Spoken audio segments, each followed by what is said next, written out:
Hello friends, Ujjwal PSC കോച്ചിങ്ങിൻ്റെ ഒരു പുതിയ ക്ലാസ്സിലേക്ക് ഏവർക്കും സ്വാഗതം. കുറച്ച് കാലമായി നമ്മൾ പുതിയൊരു വീഡിയോ ഇട്ടിട്ട് ചില സാങ്കേതിക തടസ്സങ്ങൾ കാരണമാണ് നമ്മൾ വീഡിയോ അപ്ലോഡ് ചെയ്യാതിരുന്നത്. ഇനി മുതലുള്ള ദിവസങ്ങളിൽ റെഗുലറായിട്ട് പുതിയ ക്ലാസ്സുകളും കറണ്ട് അഫെയർ വീഡിയോകളും ഉണ്ടായിരിക്കുന്നതാണ്.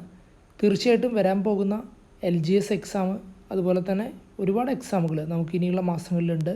അതിന് തയ്യാറെടുക്കുന്നവർക്ക് യൂസ്ഫുള്ളായിട്ടുള്ള വീഡിയോകളാണ് നമ്മൾ ചെയ്യുന്നത്.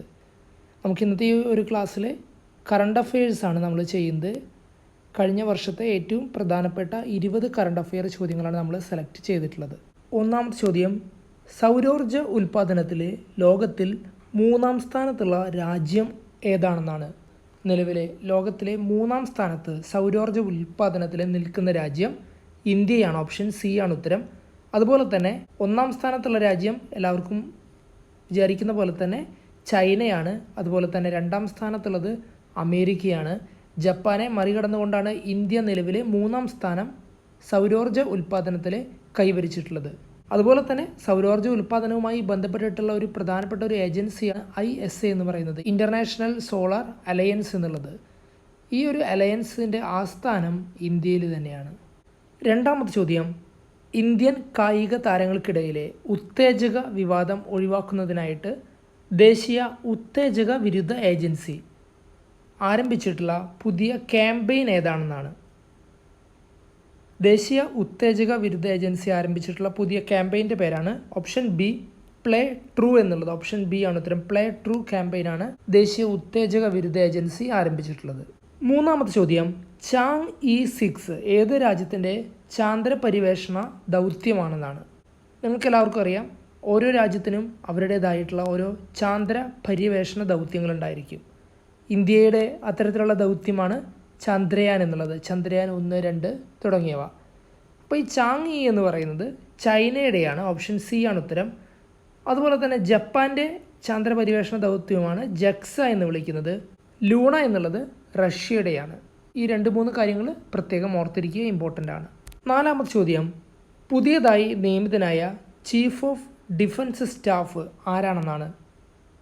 പുതിയതായിട്ട് നിയമിതനായിട്ടുള്ള CDS chief of defence staff Anil ചൗഹാനാണ്. ഓപ്ഷൻ ബി ആണ് ഉത്തരം. അനിൽ ചൗഹാനാണ് നിലവിലെ CDS ആയിട്ടുള്ള വ്യക്തി. ഇമ്പോർട്ടൻ്റ് ആണ്. CDS എന്നുള്ളൊരു പദവി ലേറ്റസ്റ്റ് ആയിട്ട് ആരംഭിച്ചിട്ടുള്ള ഒരു കാര്യം കൂടിയാണ്. അടുത്തത് അഞ്ചാമത്തെ ചോദ്യമാണ്, വളരെ ഇമ്പോർട്ടൻ്റ് ആണ്. GI ഉൽപ്പന്നങ്ങൾ, നിങ്ങൾക്കറിയാം ജിയോഗ്രഫിക്കൽ ഇൻഡിക്കേഷൻ ടാഗ് ലഭിച്ച ഉൽപ്പന്നങ്ങളാണ് GI ഉൽപ്പന്നങ്ങൾ എന്ന് വിളിക്കുന്നത്. ഇതിൻ്റെ വിപണനങ്ങൾ പ്രൊമോട്ട് ചെയ്യുന്നതിന് വേണ്ടിയിട്ട് സംസ്ഥാന സർക്കാരുകൾ ആരംഭിക്കുന്ന മോളുകളുടെ പേരെന്താണ്? ഇതിനു വേണ്ടി മാത്രമുള്ളൊരു സ്പെഷ്യലൈസ്ഡ് മോള്. ഈ മോളിൻ്റെ പേരാണ് യൂണിറ്റി മോൾ. ഓപ്ഷൻ ബി ആണ് ഉത്തരം. കേരളത്തിലും ഇത്തരത്തിലുള്ള മാളുകൾ സർക്കാർ ആരംഭിക്കുന്നുണ്ട്. ഓപ്ഷൻ ബി ആണ് ഉത്തരം. യൂണിറ്റി മോൾ എന്നാണ് ഇത്തരം മോളുകൾ വിളിക്കുന്നത്. ആറാമത്തെ ചോദ്യം, 2023 അന്തരിച്ച ഇന്ത്യൻ ഹരിത വിപ്ലവത്തിൻ്റെ പിതാവ് എന്നറിയപ്പെടുന്ന വ്യക്തി. എല്ലാവർക്കും അറിയുന്ന കാര്യമാണ്. ഇന്ത്യൻ ഹരിത വിപ്ലവത്തിൻ്റെ പിതാവ് എന്ന് വിളിക്കുന്നത് ഡോക്ടർ MS സ്വാമിനാഥനാണ്. ഓപ്ഷൻ ബി ആണ് ഉത്തരം. ഡോക്ടർ MS സ്വാമിനാഥൻ കഴിഞ്ഞ വർഷം സെപ്റ്റംബർ 28 മരിച്ചത്. അദ്ദേഹത്തിൻ്റെ ചരമവാർഷികമാണ് ഈ വർഷം സെപ്റ്റംബറിൽ വരുന്നത്. മാത്രമല്ല MS സ്വാമിനാഥൻ്റെ ഏറ്റവും ഇമ്പോർട്ടൻ്റ് ആയിട്ടുള്ളൊരു കാര്യം നിങ്ങൾ ഓർത്തിരിക്കുക, വേൾഡ് ഫുഡ് പ്രൈസ് ലഭിച്ച ആദ്യത്തെ ഇന്ത്യക്കാരനാണ് MS സ്വാമിനാഥൻ.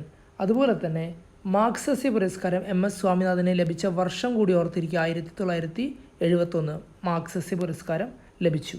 ഏഴാമത്തെ ചോദ്യം, നിലാവ് കുടിച്ച സിംഹങ്ങൾ ആരുടെ പുസ്തകമാണ്? ഈ ഒരു പുസ്തകത്തിൻ്റെ പേര് കേൾക്കുമ്പോൾ തന്നെ നിങ്ങൾക്ക് തോന്നും ഇതൊരു നിലാവ്, ചന്ദ്രൻ ഇതുമായി ബന്ധപ്പെട്ടൊരു കാര്യമാണെന്ന്. അപ്പോൾ ഇതുമായി ബന്ധപ്പെട്ട് താഴെ തന്നിട്ടുള്ളതിലുള്ള വ്യക്തി മുൻ ISRO ചെയർമാനായിട്ടുള്ള S സോമനാഥാണ്. ഓപ്ഷൻ എ തന്നെയാണ് ഉത്തരം. S സോമനാഥിൻ്റെ പുസ്തകമാണ് നിലാവ് കുടിച്ച സിംഹങ്ങൾ. ഇതും ഇമ്പോർട്ടൻ്റ് ആണ്, ചോദിക്കാൻ സാധ്യതയുള്ളൊരു ചോദ്യമാണ്.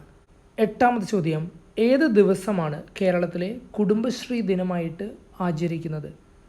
കേരളത്തിലെ കുടുംബശ്രീ ദിനമായിട്ട് ആചരിക്കുന്നത് മെയ് 17 ഓപ്ഷൻ എ ആണ് ഉത്തരം. മെയ് 17 കേരളത്തിലെ കുടുംബശ്രീ ദിനം. ഒമ്പതാമത്തെ ചോദ്യം, ഇസ്രയേലിൽ നിന്നുള്ള ഇന്ത്യക്കാരെ സുരക്ഷിതമായിട്ട് നാട്ടിലെത്തിക്കാൻ നടത്തിയ ഓപ്പറേഷൻ്റെ പേരെന്താണെന്നാണ്. ഓപ്പറേഷൻ അജയ്. ഓപ്ഷൻ സി ആണ് ഉത്തരം. പത്താമത്തെ ചോദ്യം, 2023 എഴുത്തച്ഛൻ അവാർഡ് ജേതാവ് ആരാണെന്നാണ്.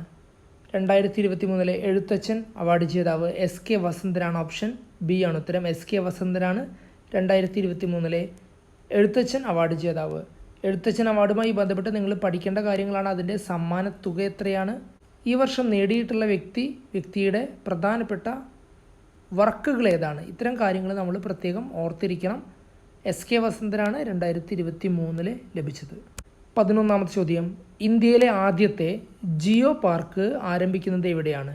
ജിയോ പാർക്ക് ഇന്ത്യയിൽ ആദ്യമായിട്ട് ആരംഭിക്കുന്നത് ഓപ്ഷൻ സി മധ്യപ്രദേശിലാണ്. മധ്യപ്രദേശിലെ നർമ്മദ നദിക്ക് തീരത്തുള്ള ലംഹേദ വില്ലേജാണ് ഇന്ത്യയിലെ ആദ്യത്തെ ജിയോ പാർക്ക്. ഇതെന്താണെന്ന് കൂടുതൽ നിങ്ങൾ ഓർത്തിരിക്കേണ്ട ആവശ്യമില്ല, പക്ഷേ ഇത്തരം ഒരു ചോദ്യം കണ്ടു കഴിഞ്ഞാൽ അത് മധ്യപ്രദേശിലാണെന്നുള്ള കാര്യം ഓർക്കുക. 12ാമത്തെ ചോദ്യം, ഇന്ത്യയിലെ ഏത് ദേശീയ ഉദ്യാനത്തിലേക്കാണ് നമീബിയയിൽ നിന്നും ചീറ്റകളെ കൊണ്ടുവന്നിട്ടുള്ളത്?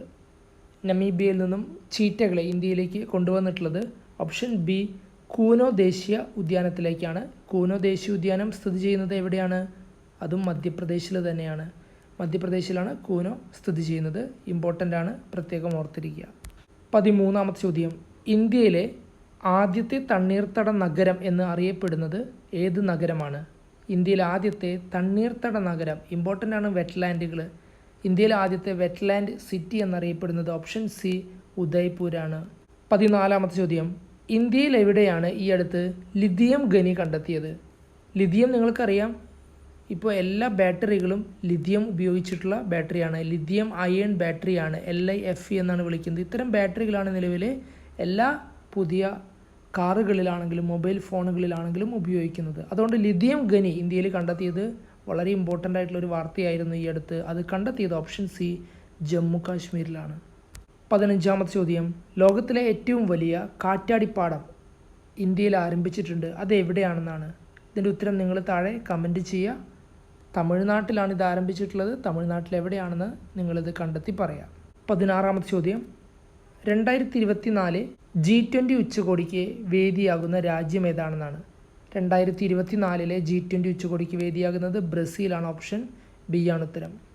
17ാമത്തെ ചോദ്യം, വനിതകൾക്ക് സർക്കാർ ജോലിയിലെ 35% സംവരണം ഏർപ്പെടുത്തിയ സംസ്ഥാനം ഏതാണെന്നാണ്? ഇന്ത്യയിലെ ഈ അടുത്ത്, അതായത് കഴിഞ്ഞ വർഷം തന്നെ ഒരു സംസ്ഥാനം വനിതകൾക്ക് സർക്കാർ ജോലിയിലെ 35% സംവരണം നൽകിയിട്ടുണ്ടായിരുന്നു. സർക്കാർ ജോലിക്ക് പഠിച്ചുകൊണ്ടിരിക്കുന്ന നിങ്ങളെല്ലാവരും അറിഞ്ഞിരിക്കേണ്ട ഒരു ഫാക്റ്റാണിത്. Option B മധ്യപ്രദേശാണത്. പക്ഷേ മധ്യപ്രദേശിന് മുൻപ് 2006 തന്നെ ഒരു സംസ്ഥാനം ഇത്തരത്തിലെ 35% സംവരണം നൽകിയിട്ടുണ്ടായിരുന്നു. അത് ബീഹാറാണ്. 18ാമത്തെ ചോദ്യം, കേരളത്തിലെ ആദ്യത്തെ AI സ്കൂൾ, അതായത് ആർട്ടിഫിഷ്യൽ ഇൻ്റലിജൻസ് കൊണ്ട് പ്രവർത്തിക്കുന്ന സ്കൂൾ എവിടെയാണ് ആരംഭിച്ചിട്ടുള്ളതെന്നാണ്? AI സ്കൂൾ കേരളത്തിൽ ആദ്യമായിട്ട് ആരംഭിച്ചത് ഓപ്ഷൻ സി തിരുവനന്തപുരത്താണ്. ഇമ്പോർട്ടൻ്റ് ആണ്, തിരുവനന്തപുരത്താണ് കേരളത്തിൽ ആദ്യത്തെ AI സ്കൂൾ ആരംഭിച്ചിട്ടുള്ളത്. ഇതിൻ്റെ പേര് ശാന്തിഗിരി വിദ്യാഭവൻ എന്നാണ്. 19ാമത്തെ ചോദ്യം, ഇന്ത്യയിലെ ആദ്യത്തെ സമ്പൂർണ്ണ ഡിജിറ്റൽ സംസ്ഥാനം ഏതാണെന്നാണ്? ഇത് ഒരുപാട് തവണ PSC പരീക്ഷയ്ക്ക് ചോദിച്ചിട്ടുള്ളതാണ്. ഓപ്ഷൻ ബി കേരളമാണ് ഇന്ത്യയിലെ ആദ്യത്തെ സമ്പൂർണ്ണ ഡിജിറ്റൽ സംസ്ഥാനം. അടുത്തത് ലാസ്റ്റ് ചോദ്യമാണ്, 20ാമത്തെ ചോദ്യം. 2023 ലോകാരോഗ്യ ഉച്ചകോടിക്ക് വേദിയായ രാജ്യം ഏതാണെന്നാണ്? 2023 വേൾഡ് ഹെൽത്ത് സമ്മിറ്റിന് വേദിയായ രാജ്യം ജർമ്മനിയാണ്. ഓപ്ഷൻ എ ആണ് ഉത്തരം. ജർമ്മനിയിലെ ബെർലിനിലാണ് ലോകാരോഗ്യ ഉച്ചകോടി 2023 അരങ്ങേറിയത്. അപ്പോൾ ഇത്രയും പറഞ്ഞ ചോദ്യങ്ങളിൽ ഏതെങ്കിലും തരത്തിലുള്ള സംശയങ്ങളുണ്ടെങ്കിൽ നിങ്ങൾ തീർച്ചയായിട്ടും കമൻറ്റ് ചെയ്യുക. നന്ദി, നമസ്കാരം.